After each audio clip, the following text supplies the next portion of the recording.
Do you think that the real connection starts on the first date?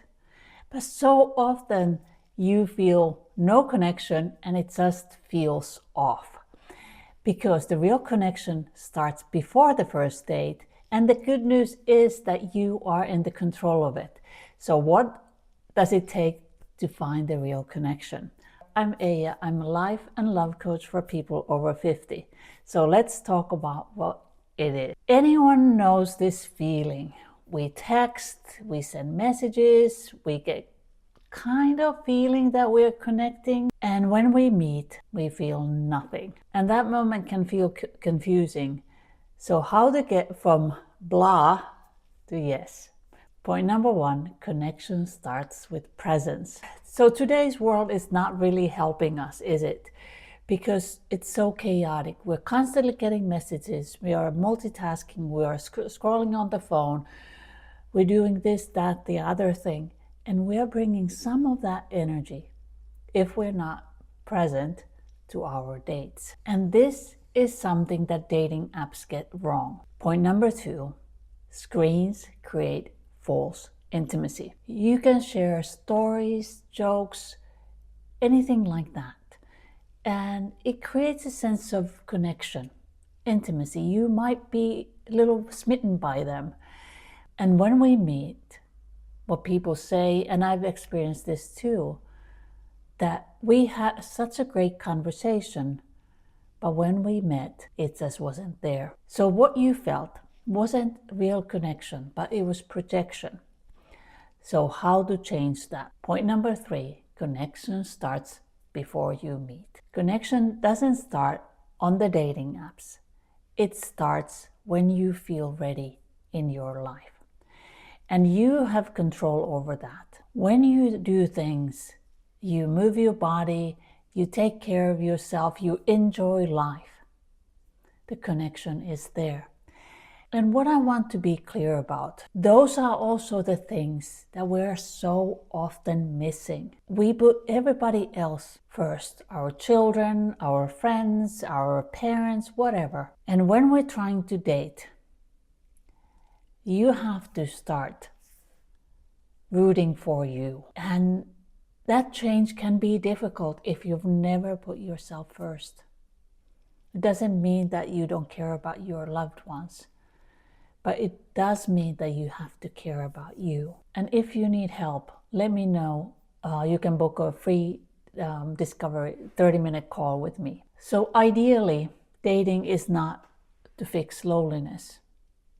It's to share a full life with someone. Because when you are present in your life, dating becomes clearer. And this is the part that most people have struggled with.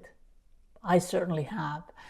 It's hard to feel happy when you have multiple stresses in your life. And I know that this requires intention and work. But if you are serious about finding love, this is something that you can do. And the good thing is that when you have that figured out, dating becomes so much easier, because you don't have to second guess yourself. You don't have to second guess your choices. And saying no to somebody, it's not about being mean or hurtful. It's about being aligned. And if the person's not right for you, why string them along, kind of thing. Because when you are connected to yourself, you don't have to chase connection. You recognize it. I experienced this very clearly. When I was dating, I had gone through difficult divorce, heartbreak, and all that. And I decided that I didn't want to start dating until I felt ready. But I started dating. I wasn't really ready, but I was in a space that I was willing to learn. And in that 1.5 year period when I was actively dating, it became clearer and clearer to see what I wanted. And I'm not saying that in order to fall in love, you have to be perfect. Far from it. But you have to be loving to yourself, because that is the key. That because if you love yourself, if you value yourself, you make the right choices for you. It is like your bodyguard giving you advice and guidance, and not choosing from desperation or frustration, but choosing from higher place, from real connection.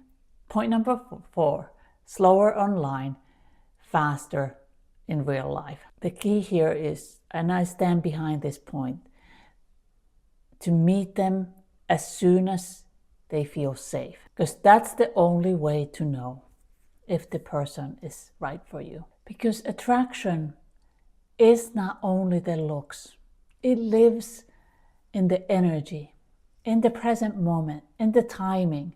All of that matters. So it matters how connected you are when you go on the first date. And connections can start on the first date. Don't believe those people that say that you have to go through 50 dates in order to find out. You can know. When you know yourself, you can know on the first date if that person is right for you. So it is not about swiping more, but it is living more. Love and light. I hope you enjoyed it.